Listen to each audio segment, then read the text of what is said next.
आज का मुद्दा बेहद अहम है, बेहद संवेदनशील है और गांव-गांव में सबसे ज्यादा चर्चा का विषय बना हुआ है। हम बात कर रहे हैं उत्तर प्रदेश ग्राम पंचायत चुनाव 2026 और उससे जुड़ी आरक्षण की उस प्रक्रिया की जिसे लेकर गांव में उम्मीद भी है, डर भी है और कहीं-कहीं नाराजगी भी। आज हर गांव में सिर्फ एक ही सवाल गूंज रहा है, हमारा गांव किस कैटेगरी में जाएगा? प्रधान की सीट महिला होगी या सामान्य?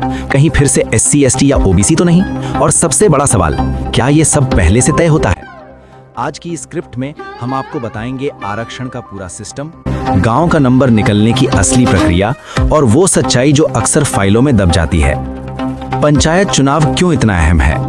दोस्तों, ग्राम पंचायत चुनाव कोई छोटा चुनाव नहीं है। यही चुनाव तय करता है गांव की सड़क बनेगी या नहीं, नाली बनेगी या नहीं, आवास मिलेगा या नहीं और सबसे अहम, गांव की सत्ता किसके हाथ में होगी। इसीलिए जब आरक्षण की सूची आती है तो पूरे गांव की राजनीति एक झटके में बदल जाती है। आरक्षण का मकसद क्या है?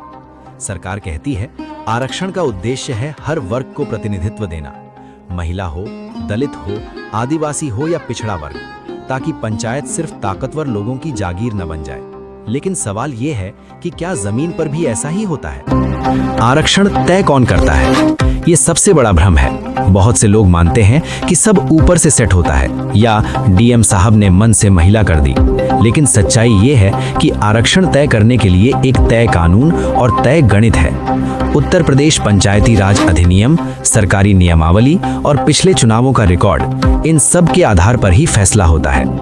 इस प्रक्रिया में शामिल होते हैं जिला प्रशासन, पंचायती राज विभाग और सांख्यिकी विभाग। जनसंख्या का खेल। अब आते हैं सबसे अहम फैक्टर पर, जनसंख्या। हर ग्राम पंचायत की कुल आबादी, SC की संख्या, ST की संख्या, OBC की संख्या, इन आंकड़ों को देखा जाता है। अगर किसी गांव में अनुसूचित जाति की आबादी ज्यादा है तो वहां SC सीट की संभावना बढ़ जाती है। यही गणित OBC और ST पर भी लागू होता है। रोटेशन सिस्टम, असली कंफ्यूजन। अब बात उस शब्द की जो सबसे ज्यादा उलझन पैदा करता है, रोटेशन। रोटेशन का मतलब साफ है, एक गांव बार बार एक ही वर्ग के लिए आरक्षित नहीं रहेगा। अगर पिछली बार महिला थी तो इस बार जरूरी नहीं कि महिला ही हो। अगर पिछली बार SC थी तो अगली बार सामान्य भी हो सकती है। यही वजह है कि कई लोगों की पूरी प्लानिंग एक झटके में फेल हो जाती है। गांव का नंबर कैसे निकलता है? अब आते हैं उस सवाल पर जो हर चौपाल पर पूछा जाता है, हमारे गांव का नंबर क्या है? दरअसल हर ब्लॉक की ग्राम पंचायतों की एक फिक्स सूची होती है। ये सूची वर्णानुक्रम या प्रशासनिक क्रम के अनुसार बनती है। एक बार ये सूची बन गई तो इसमें फेरबदल करना लगभग नामुमकिन होता है। इसी लिस्ट पर आरक्षण का प्रतिशत लागू होता है। महिला आरक्षण का असली सच, ये बहुत लोग नहीं जानते। महिला आरक्षण कोई अलग कोटा नहीं है। महिला आरक्षण हर वर्ग के अंदर लागू होता है, यानी SC महिला, OBC महिला, सामान्य महिला। इस वजह से कई बार गांव वालों को लगता है अचानक महिला कैसे हो गया? क्या आरक्षण में खेल होता है? अब आते हैं सबसे संवेदनशील सवाल पर, क्या कभी गड़बड़ी होती है? जवाब है ज्यादातर मामलों में नहीं, लेकिन पूरी तरह नामुमकिन भी नहीं। इसीलिए आपत्ति का अधिकार दिया गया है। जब अस्थायी सूची आती है तो हर गांव को मौका मिलता है कि अगर जनसंख्या गलत है, रोटेशन गलत लगा है तो लिखित आपत्ति दे सके। अंतिम सूची के बाद क्या? एक बार अंतिम आरक्षण सूची जारी हो गई तो फिर खेल खत्म। फिर ना तो सिफारिश काम आती है, ना दबाव। इसीलिए राजनीति समझने वाले लोग पहले से ही प्लान A, प्लान B और प्लान C तैयार रखते हैं। 2026 चुनाव क्यों खास है?